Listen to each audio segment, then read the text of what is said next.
Assalamualaikum warahmatullahi wabarakatuh. Kembali lagi di channel Berita Mistis. Untuk kisah kali ini saya akan membawakan sebuah cerita dari tulisannya Dioseta. Cerita yang berjudul Turonggo Mayit. Dan sebelum kita lanjut ke ceritanya, tekan dulu tombol like video ini dan jangan lupa tekan juga tombol subscribe channel ini dan nyalakan juga lonceng notifikasinya agar tidak ketinggalan cerita-cerita lainnya dari channel ini. Dan buat teman-teman yang pengen membaca koleksi lain dari ceritanya Dioseta, nanti silakan saja kunjungi linknya yang nanti akan saya sertakan di kolom deskripsi. Dan seperti apa untuk kisah kali ini?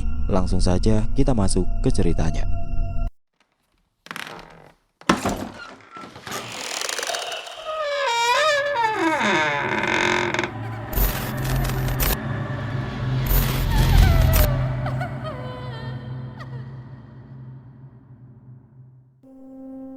Di kegelapan malam, aku terdiam dengan kuda lumping dan cemeti di tangan. Sekumpulan makhluk itu berkentayangan menatapku dari segala penjuru, seolah memaksaku untuk menghibur mereka. Malam itu aku terhenti cukup jauh di hadapan panggung pagelaran ludruk yang terletak di tengah hutan. Suara pementasan sudah tidak lagi meriah. Sebaliknya, hanya ada suara gong yang sesekali dipukul dan suara gamelan yang dibunyikan dengan sayu. Ada yang aneh dengan pementasan di hadapanku saat ini. Aku pun mendapatkan jawabannya. Kakiku lemas mengetahui apa yang sebenarnya terjadi di sana. Para pemain ludruk menghampiri warga desa yang menonton dengan membawa sebuah parang. Tanpa rasa belas kasihan, mereka menjambak rambut warga desa dan menebas leher mereka satu persatu. Darah segar bermuncratan kemana-mana. Namun tidak ada satupun warga desa yang bereaksi atas kejadian itu. Tidak ada satu orang pun yang melawan. Semua seperti terhipnotis oleh pertunjukan sebelumnya. Semua kepala warga desa itu dikumpulkan pada sebuah gerobak. Ada sesosok pemain ludruk yang masih berdiri dan sesekali menari di atas panggung. Ada yang aneh dari dirinya. Ia selalu menggunakan topeng hitam yang mengerikan di wajah. Mataku berkeliling memandangi semua orang di sana. Saat ini, aku berharap untuk tidak menemukan sesuatu yang aku cari. Namun ternyata harapanku pudar. Dari jauh terlihat bapak dan ibu duduk di barisan tengah. Mereka masih hidup. Aku ingin segera berlari menghampirinya, namun aku terhenti saat melihat salah seorang pemain yang membawa parang mendekati kedua orang tuaku. Tanpa berlama-lama pemain itu menarik rambut bapak dan bersiap menebaskan parangnya. Hampir saja aku berlari ke arahnya, namun rupanya tiba-tiba lengan si pemain dihentikan oleh seseorang. Itu adalah penari dengan topeng hitam yang turun dari panggung. Aku berharap bapak dan ibu bisa selamat dari keadaan ini, tapi ternyata aku salah. Orang itu mengambil parang dari pemain lainnya dan membuka topengnya. Sangat mengerikan, itu bukan wajah seorang manusia. Saat topengnya terbuka, terlihat 4 buah bola mata terpasang di wajahnya yang tidak dilapisi kulit. Bahkan hidung dan bibir pun tidak terlihat di wajahnya. Tanpa menunggu lama, makhluk itu menebas kepala bapak hingga terputus. "Bapak!" Aku terbangun dan berteriak sekeras-kerasnya. "Ibu!" Bule yang mendengar suaraku segera berlari menghampiriku ke kamar dan segera memelukku. "Sudah nak, ada bule di sini," ucap bule sembari memelukku. Aku tahu tatapanku kosong dan masih terpaku atas mimpi yang mengingatkanku akan kejadian yang tidak pernah bisa aku lupakan seumur hidupku. Tubuhku penuh keringat dan air mata sudah mengambang di bola mataku. Tapi sekuat apapun aku berteriak, aku tetap harus menerima kenyataan bahwa bapak, ibu, dan seluruh warga desaku sudah tiada beberapa hari lalu. "Ini diminum dulu." Pak Le dengan tergesa masuk ke dalam kamar sembari membawakan segelas air putih. Aku pun meminumnya dan merasakan perasaanku kembali tenang. Aku tidak menyangka segelas air putih bisa memberikan perasaan seperti ini. "Sudah bule, sudah nggak apa-apa." Bule pun segera melepaskan pelukannya dan menatap wajahku. Ia menyeka keringat di wajahku dan memastikan keadaanku. "Habis ini mandi ya, bule masakin air hangat." "Iya bule, matur nuwun." Aku duduk di meja makan dapur sembari menunggu bule mempersiapkan air panas. Pak Le ikut duduk menemaniku sembari menikmati singkong goreng yang sudah tersedia di atas meja. "Gak usah ditahan, siapapun pasti akan terpukul saat mengalami kejadian sepertimu. Kalau memang harus nangis, Yo nangis, tapi pastiin itu nggak akan lama. Enggak kok Pak Le, nggak apa-apa, balasku yang berusaha untuk kuat. Bule membawa panci air panas dari kompor dan menuangnya di tempayan yang berada di kamar mandi. Airnya sudah ya nak, ucap bule. Enggak bule, matur nuwun. Aku pun masuk ke kamar mandi dan mengunci pintu. Satu gayung air kusiramkan di kepala. Air hangat itu jatuh bersama tetesan air mata yang tidak terbendung. Aku menangis sekuat-kuatnya di bawah guyuran air yang kuharap bisa menutupi suara isak tangisku. Klaten, Jawa Tengah. Tempat ini sangat jauh dari tempatku tinggal sebelumnya. Walau rumah Pak Le masih di daerah pedesaan, tapi udara di sini tidak sedingin udara di desaku dulu. Udah seger? Tanya Pak Le. Iya Pak Le, udah lama gak mandi air hangat. Ikut Pak Le yuk.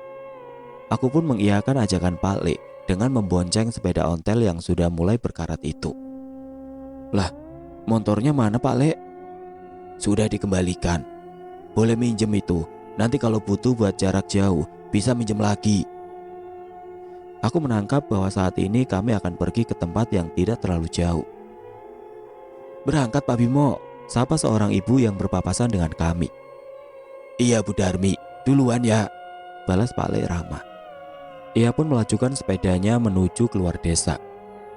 Kami melalui jalur pedesaan yang dihiasi pemandangan sawah hingga jalur yang membelah kebun teh. Kebun tebunya gede banget Pak Le. Emang pabrik gulanya di mana? Kalau kebun tebu yang ini hasilnya untuk pabrik gula jauh di luar kabupaten. Tiap panen sudah ada truk yang siap ngambil. Lah emangnya di sekitar sini gak ada pabrik gula? Ada, tapi sudah beberapa tahun gak difungsikan. Nanti Pak Le ajak sana.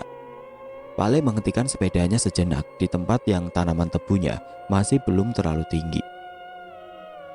Di sebelah sana, Pak Le menunjuk kepada sebuah bangunan yang baru saja bisa kami lihat. Itu bukannya arah desa? Pabrik itu memang hanya perbatasan hutan dengan desa, tapi jangan ke sana sendirian ya. Kenapa Pak Le? Banyak ularnya. Pak Le pun kembali mengayuh sepedanya. Aku memandang dari jauh bangunan yang terlihat kecil dari tempat ini.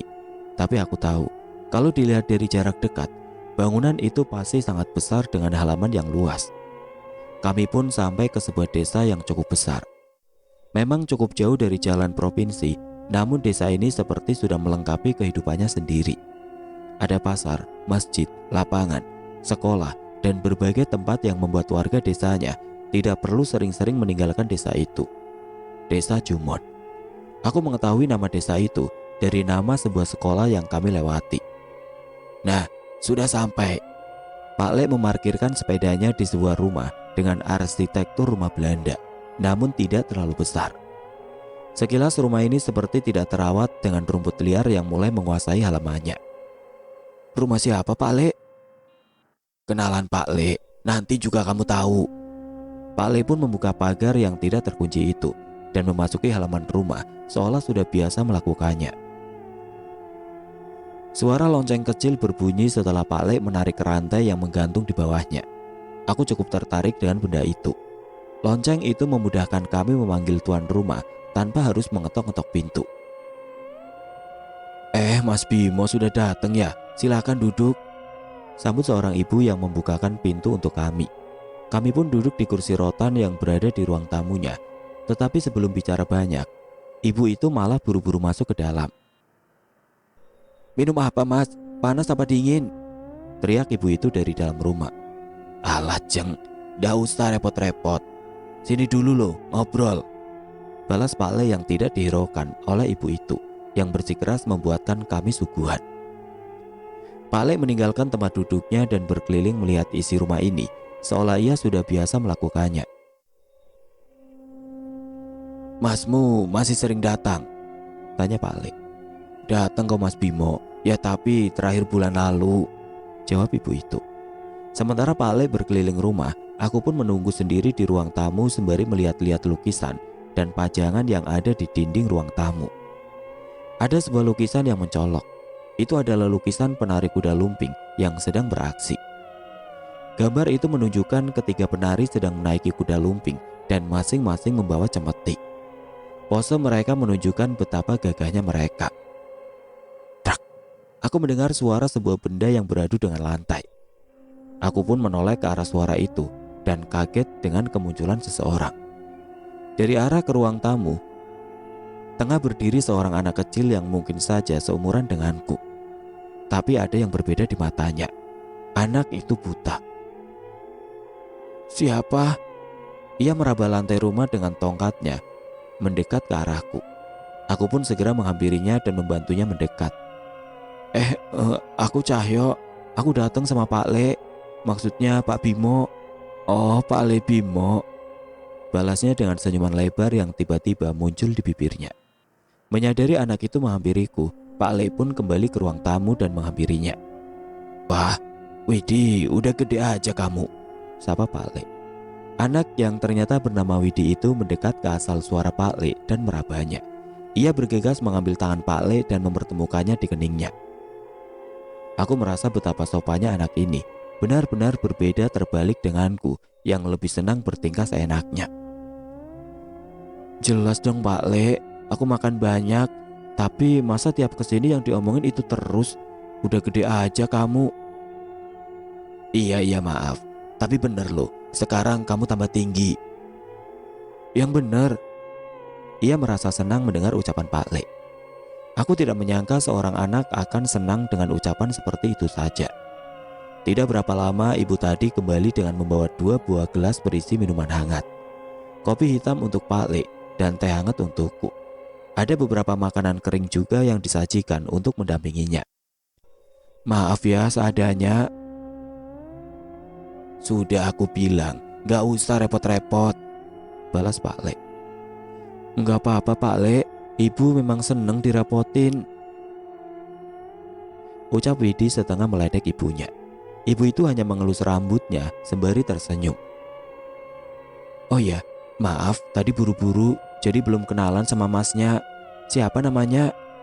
Ibu itu pun akhirnya menyapaku. Cahyo Bu. Aku pun mengikuti perilaku Widi dengan menyambut tangan ibu itu dan meletakkannya di kening.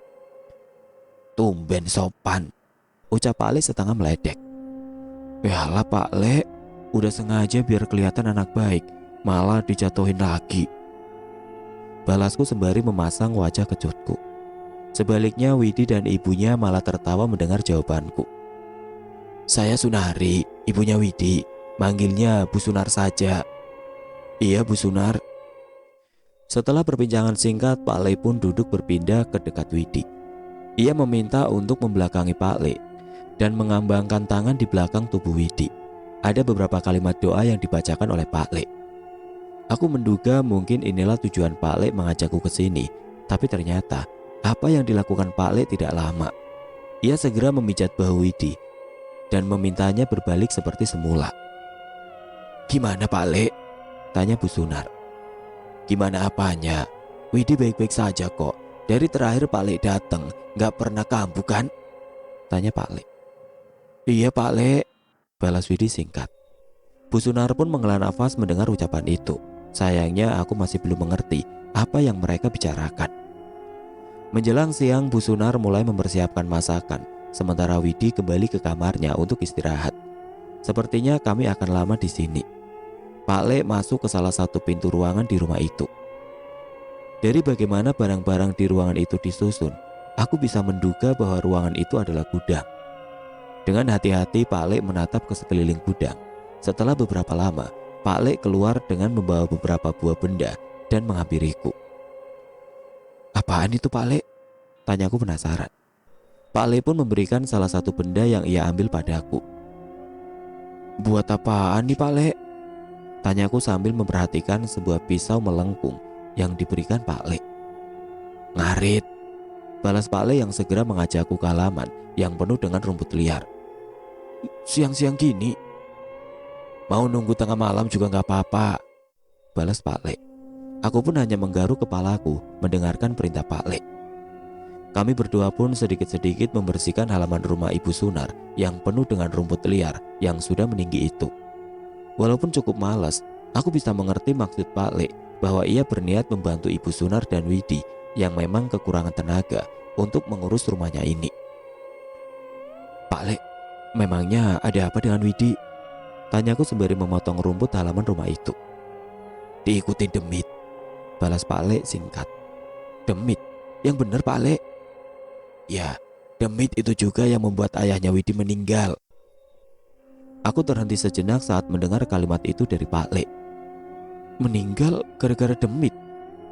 Pak Le pun menceritakan bahwa ayah Widi adalah seorang seniman yang menguasai berbagai tarian tradisional. Ia cukup terkenal bersama kelompok tari kuda lumping yang ia dirikan bersama teman-temannya. Kalau kamu tahu, permainan kuda lumping itu umumnya melibatkan sosok gaib. Iya, kalau itu Cahyo tahu. Nah, dari situlah asal muasal masalahnya. Pak Le bercerita bahwa suatu ketika ayah Widi diminta mengisi hajatan di salah satu kota kecil di wilayah Pantura. Tanpa curiga mereka sekelompok menerima tawaran itu dan berangkat ke sana. Sesampainya di kota tempat pementasan itu, tiba-tiba kelompok kuda lumping ayah Widi dihadang oleh sekelompok yang menamai kelompoknya Jaran Kupolo. Ternyata mereka adalah kelompok penari kuda lumping yang berasal dari kota itu. Orang-orang itu meminta kelompok ayah Widi untuk pulang, tapi mereka menolak karena harus menjalankan amanah pemilik hajatan. Hampir saja terjadi bentrokan. Namun beberapa orang suruhan pemilik hajatan mengetahuinya dan mengusir orang-orang itu. Orang-orang itu menjelaskan bahwa Jaran Kupolo adalah kelompok penari di desa itu. Tapi pemilik hajatan merasa ada yang tidak beres dengan mereka. Makanya ia memilih untuk tidak menggunakan mereka dan memanggil kelompok kuda lumping ayah Widi. Ayah Widi pun mengerti dan terus mempersiapkan untuk penampilan mereka. Tapi tanpa disangka pementasan itu adalah sebuah bencana. Mereka yang tadi menghadang kelompok kuda lumping ayah Widi ternyata masih memiliki niat busuk. Pementasan yang seharusnya meriah pun akhirnya menjadi bencana. Setelah beberapa tarian yang berhasil menghibur warga, kelompok ayah Widi pun memasuki fase mendem.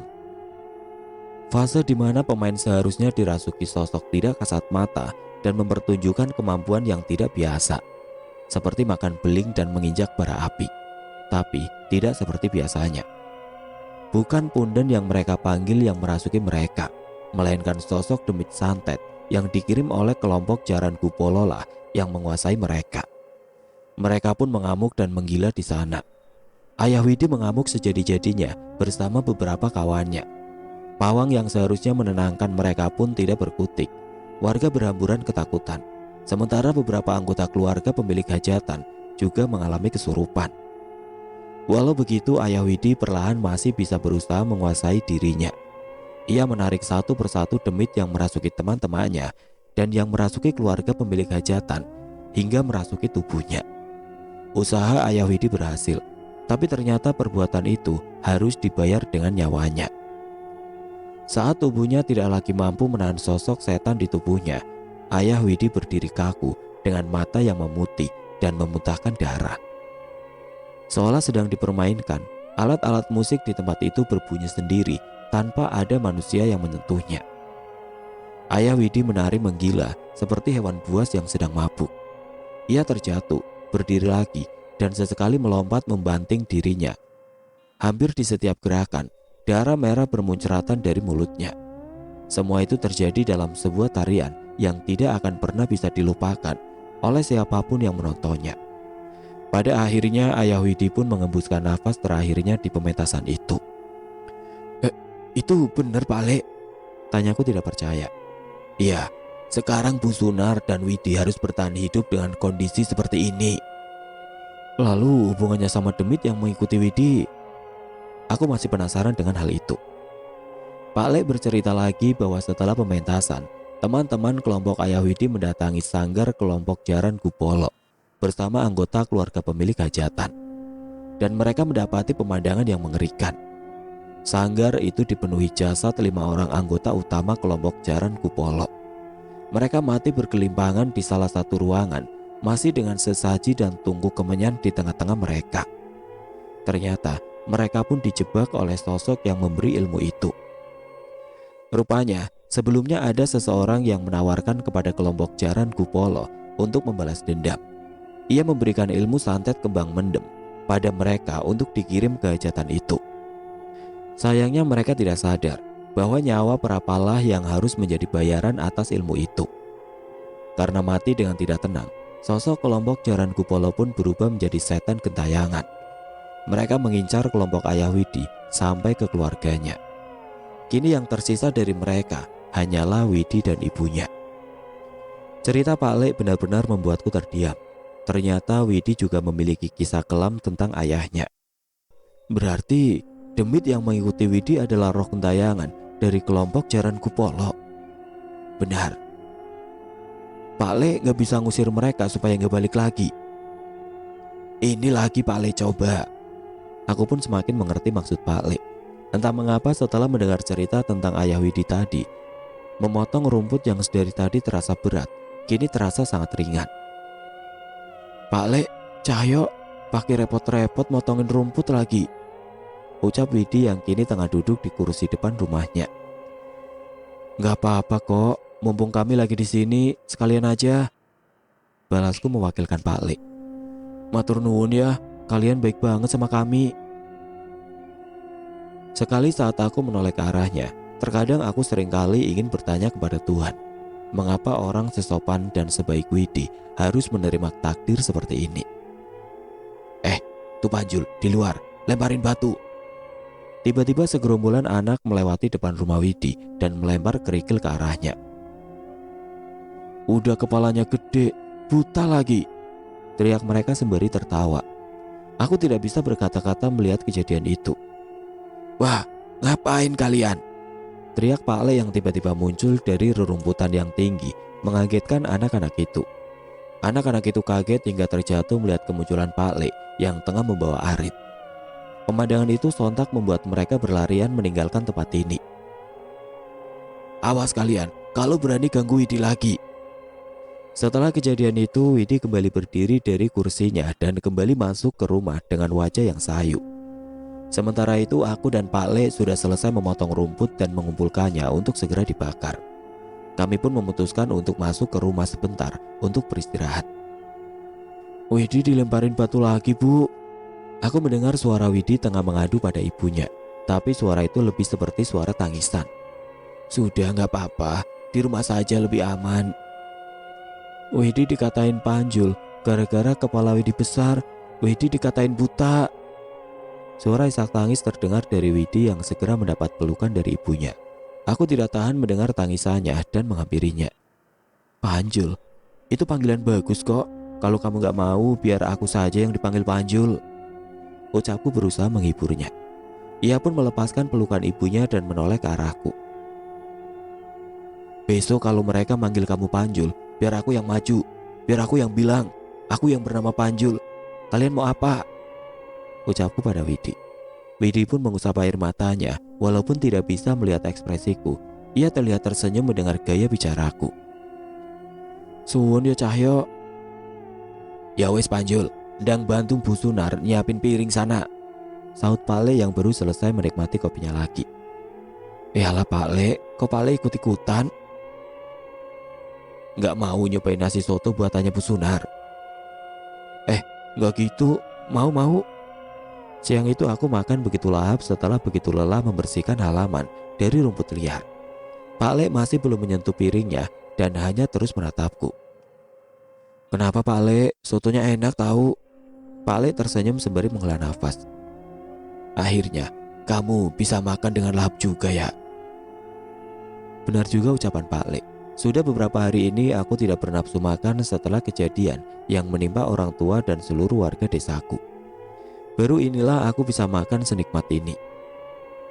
Memangnya sebelumnya Cahyo kenapa mas? Tanya Bu Sunar. Ya nggak beda jauh. Keluarga Cahyo. Keluarga saya nggak jago masak bu. Jadi sering nggak nafsu makan. Masakan Bu Sunar ini enak banget. Ucapku memotong perkataan Pak Le. Aku tidak ingin kisah tentangku malah semakin membuat Widi dan ibunya kepikiran. Beruntung Pak Le mengerti maksudku dan melanjutkan menghabiskan makanan di meja. Cahyo, temenin main yuk, ajak Widi yang menghampiriku saat sedang merebahkan tubuh di teras. Aku melihatnya sejenak dan penasaran dengan permainan apa yang akan kami mainkan. Pak Le, aku main sama Widi dulu ya. Aku pun menuntun Widi yang berjalan dengan tongkatnya. Ia mengarah ke perkebunan jati di belakang rumah. Kita main sama siapa? Berdua saja? Enggak Cahyo, sama teman-temanku. Tidak selang berapa lama tiba-tiba ada dua orang anak yang menghampiri kami berdua. Satu anak perempuan dan satu laki-laki. Nah, itu datang.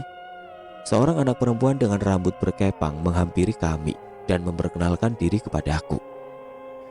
Teman Widya, aku Suti. Aku Muhrin. Seorang anak laki-laki yang seumuran kami juga ikut mengenalkan diri. Aku Cahyo, baru kenal juga sama Widi.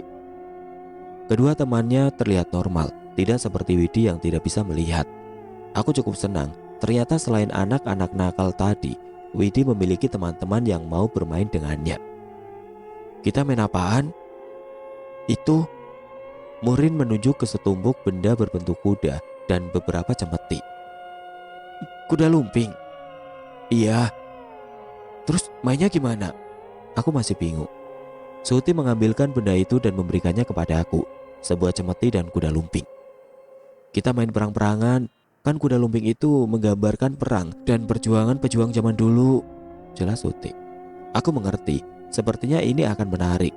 Layaknya pemain kuda lumping dalam pementasan, kami pun menaiki kuda buatan itu dan saling mengejar satu sama lain. Cemeti pun sesekali kami pukulkan ke tanah sembari sesekali bersembunyi di balik pohon jati. Kejar Muhrin, jangan sampai dia kabur, perintah Suti. Lari, pasukan musuh datang, balas yang lainnya. Kami benar-benar menikmati permainan ini. Sudah lama sejak terakhir kali aku merasakan perasaan seseru ini. Bahkan tanpa terasa matahari sudah mulai terbenam dan pemandangan di sekitarku sudah semakin gelap. Sudah malam, kita pulang yuk. Mendengar ucapanku tiba-tiba mereka berhenti dan menatapku dengan tajam. Senyuman mereka hilang begitu saja. Pulang? Ini baru saja mulai Cahyo, ucap Muhrin. Iya, lagi seru-serunya. Aku mengernyitkan dahi. Apakah memang mereka terbiasa bermain sampai semalam ini? Dari tadi sebenarnya aku merasa ada yang menjanggal, tapi entah mengapa aku tidak bisa mengingat apakah itu. Barulah saat ini aku merasa ada yang aneh dengan Widi. Widi, bukannya kamu gak bisa ngelihat? Kenapa kamu bisa main selincah itu? Tanyaku yang menyadari keanehan pada Widi. Aku memang gak bisa ngelihat, tapi aku bisa mendengar suara kalian. Aku memperhatikan posisi matanya. Itu tidak seperti mata seseorang yang buta seperti pertama kulihat tadi. Bohong. Ku coba untuk mengutarakan firasatku. Kali ini wajah mereka bertiga kembali menatapku dengan tajam. Mereka mulai tidak memperdulikanku dan mulai menari-nari dengan kuda lumpingnya sembari mengambil posisi mengitariku.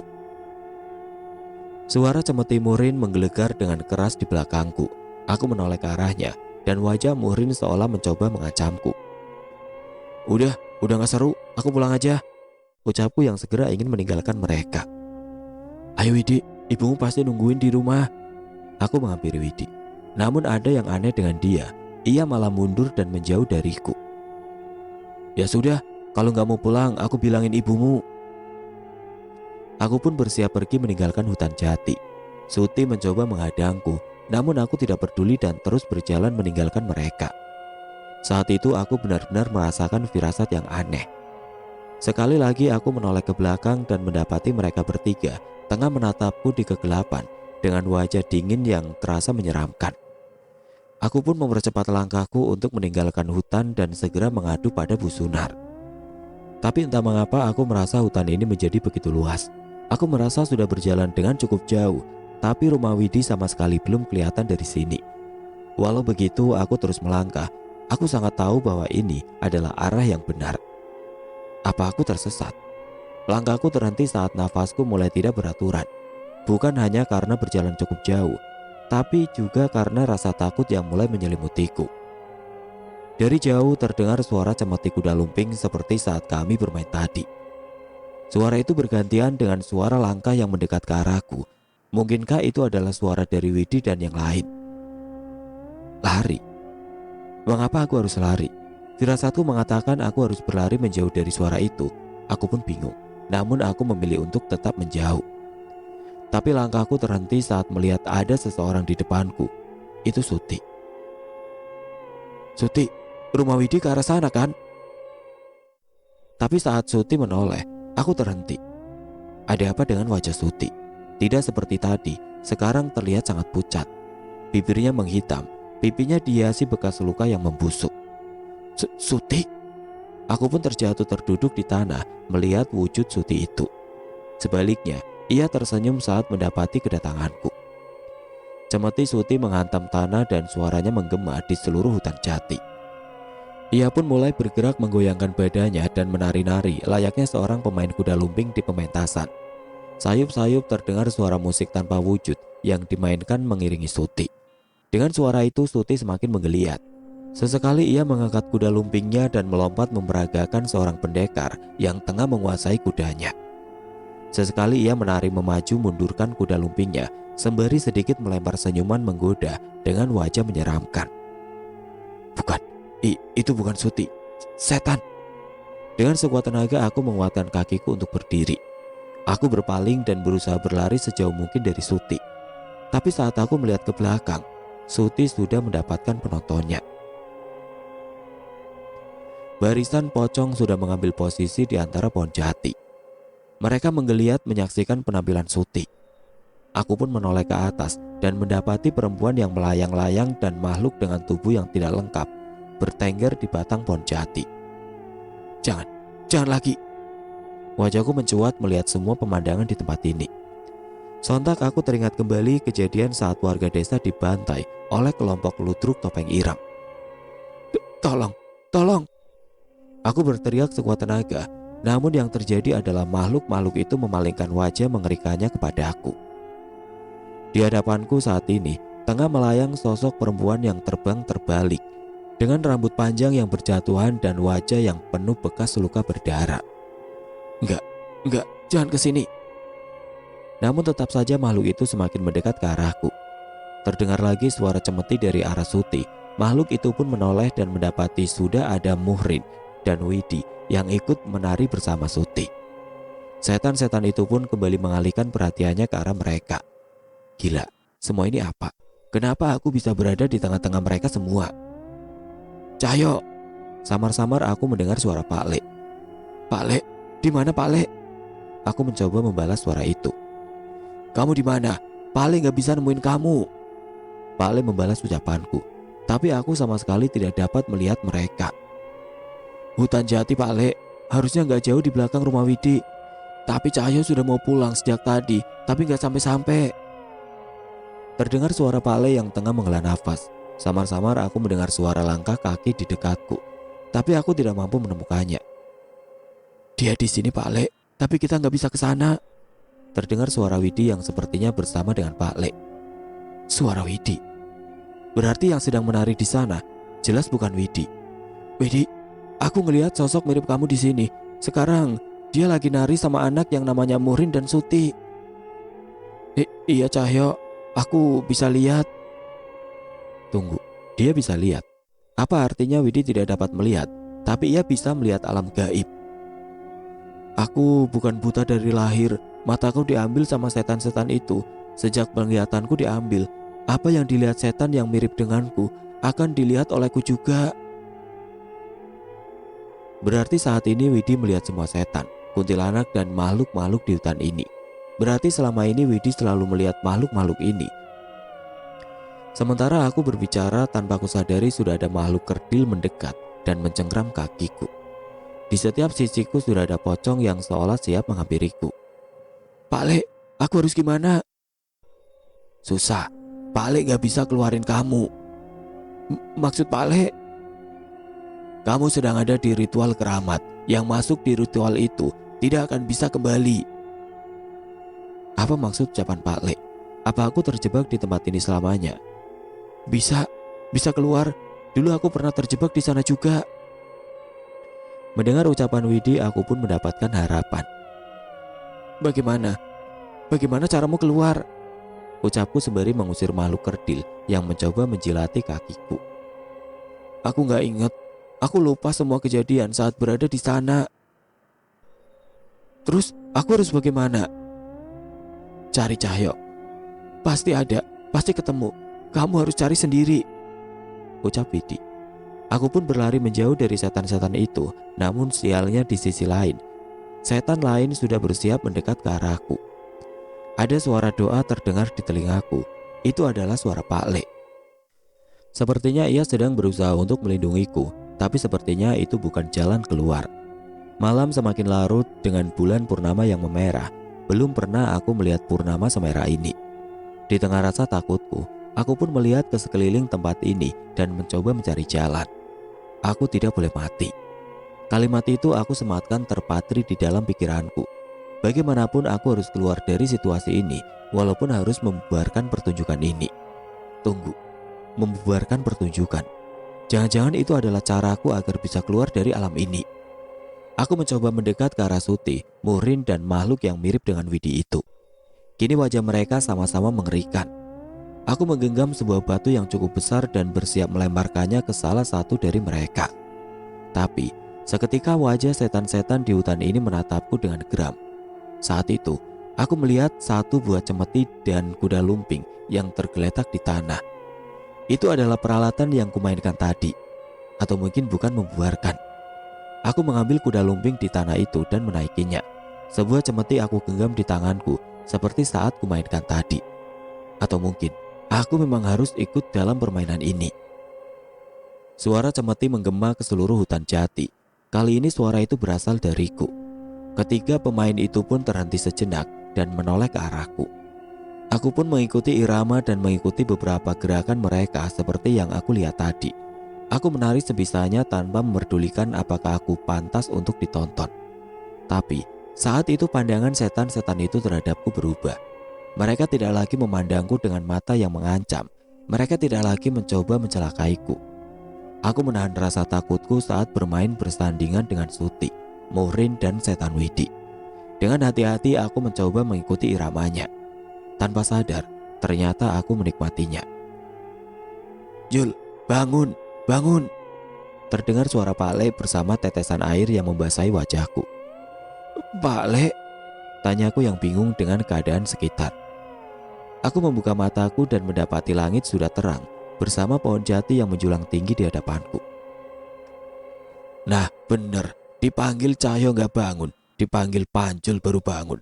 Mulai sekarang, kamu tak panggil Panjul aja, ucap Pak Le yang segera berdiri setelah mengetahui aku tersadar. Ya ampun Pak Le, ditolongin dulu kenapa? Lah kamu yang mau tiduran di hutan sendiri, kok minta tolongnya ke Pak Le? Ucap Pak Le yang segera meninggalkanku dan kembali ke rumah Widi. Ya, rumah Widi terlihat dari sini, jaraknya hanya beberapa puluh meter. Terus yang semalam itu apa? Aku mimpi? Enggak, bukan mimpi. Aku terkaget dengan suara di belakangku. Itu Widi. Ia duduk dengan tenang di sana. Ya ampun Widi, ngagetin aja. Maaf Cahyo. Ia pun berusaha berdiri dengan tongkatnya. Aku pun mengikutinya sembari berjalan perlahan ke rumah. Itu ritual Turonggo Mayit. Terjadi setiap beberapa tahun sekali. Aku nggak nyangka kamu sampai terjebak di sana. Turonggo Mayit? Iya, pementasan gaib untuk penunggu hutan. Aku merinding mendengar ucapan Widi. Aku pun menoleh ke belakang dan memperhatikan hutan jati yang misterius itu. Sebenarnya hutan itu tidak terlalu besar, tapi mengapa bisa sampai ada makhluk sebanyak itu? Ya wes, maaf ngerepotin ya. Ayo cepet ke rumah, mau mandi sama balas ngerjain Pak Ali dulu. Seenaknya aja, aku lagi susah malah ditinggal gitu aja, ucapku kesal. Jangan gitu Cahyo, Pak Le lo yang semalam nunggu di hutan dan gak berhenti-berhenti baca doa sampai kamu muncul di sini. Aku terhenti mendengar ucapan itu. Yang benar? Tanyaku yang tidak menyangka Pak Le melakukan itu. Benar, aku saksinya walaupun tidak melihat langsung. Iya, aku ngerti kok. Kami pun sampai di rumah dan mendapati Pak Le tengah tertidur di amben yang ada di teras rumah. Aku melihat wajahnya yang kelelahan. Sepertinya aku bersalah sudah berprasangka tidak baik sama Pak Le. Panjul, aku kira Pak Le memanggilku, tapi ternyata ia sedang mengigau di dalam tidurnya. Sepertinya ia benar-benar lelah. Panjul, bersihin kandang kambingnya yang benar. Jangan sampai Pak Le ikat di pohon pisang. Mendengar ikauan itu, mataku pun melotot ke arah Pak Le yang tertidur. Spontan aku mencopot sendalku dan melemparnya ke Pak Le yang masih tertidur. Kabur, cepat, kataku sembari menarik Widi dan masuk ke dalam rumah. Nekat kamu, Cahyo. Aku pun mengunci pintu rapat-rapat dan menutup gorden. Pak Le pun terbangun dan menyadari sendalku sudah ada di wajahnya. Panjul! Setelah kejadian hilangnya aku di hutan jati, aku dan Pak Le berpamitan untuk pulang kembali ke desa. Kami pulang hanya sebentar, sekedar untuk setor muka ke bule, sekaligus mengambil beberapa peralatan yang dibutuhkan Pak Le. Pak Le menggawai sepedanya melintasi ladang tebu lagi. Saat itu aku benar-benar memikirkan keadaan Widi. Apa Widi sudah benar-benar gak apa-apa? Tanyaku pada Pak Le.